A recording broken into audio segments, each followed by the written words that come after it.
ஒரு அழகான மாலை நேரம். அப்போ திரௌபதி தன்னோட அறையில் உட்காந்துருக்கா. அவளுடைய உடலும் மனமும் ரொம்ப ஒரு 80-85 வயது முதிய அவளை போல ஒரு அப்படியே ரொம்ப வலிகளாலும் வேதனைகளாலும் நிரம்பி இருக்கா மாதிரி ஒரு மனசுக்குள்ள ஒரு ஃபீல் பண்ணிட்டு இருக்கா. என்னடா இது நமக்கு இவ்வளோ ஒரு இதுவாக இருக்கே அப்படின்னு நினச்சிட்டு கிருஷ்ணன் நினைக்கும் போது கிருஷ்ணன் வராரப்போ வந்துட்டு, அண்ணா வாங்க அண்ணா, உங்ககிட்ட தான் பேசணும்னு நினச்சேன் அப்படிங்கிறா. சொல்லுமா அப்படிங்கிறாரு கிருஷ்ணன். என்ன உனக்கு இல்லைண்ணா, ஒரே கவலையாக இருக்கு, உங்ககிட்ட பேசினா கொஞ்சம் ஆறுதலாக இருக்கும் அப்படிங்கும்போது, என்ன உனக்கு கவலை? அதான் குருட்சேத்திர போர் முடிஞ்சு போச்சு, எல்லாரையும் சாகடிச்சாச்சு, உன்னோட எதிரிகள் எல்லாம், இதுக்கு மேலே உனக்கு என்ன இருக்கு அப்படின்னு சொல்லிட்டு சொல்றாரு. அப்போ ஐயோ அண்ணா, என்னண்ணா என்ன போய் இப்படி சொல்ற? அப்போ என்னால தான் எல்லாரும் இறந்து போனாங்களா? நான் தான் தப்பு பண்ணிட்டேனா? என்னுடைய மனசு தான் சரியில்லையா அப்படின்னு சொல்லிட்டு கேட்குறா கிருஷ்ணன் கிட்ட.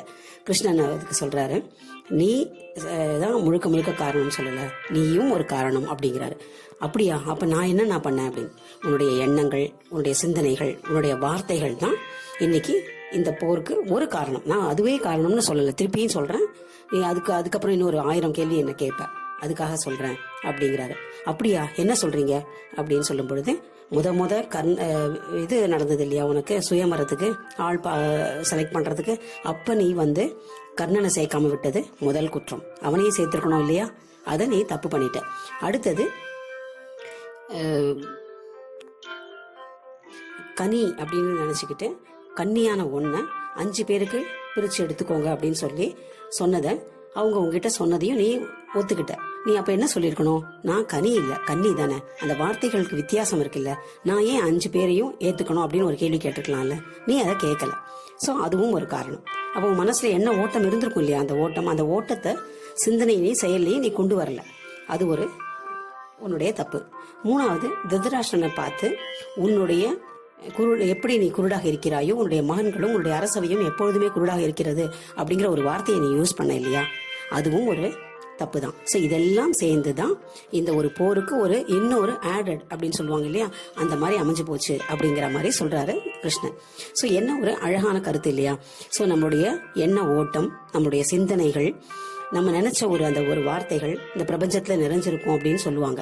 சோ அதுதான் நம்மளுடைய வாழ்க்கைய நிர்ணயிக்கும் அப்படின்னு சொல்லிட்டு அப்படிங்கறது புரிஞ்சுக்கணும். அதாவது மகாபாரதம் அப்படிங்கிறது கதையா, அது நடந்ததா இல்லையா அப்படிங்கிறது ஒரு பக்கம் இருக்கட்டும்.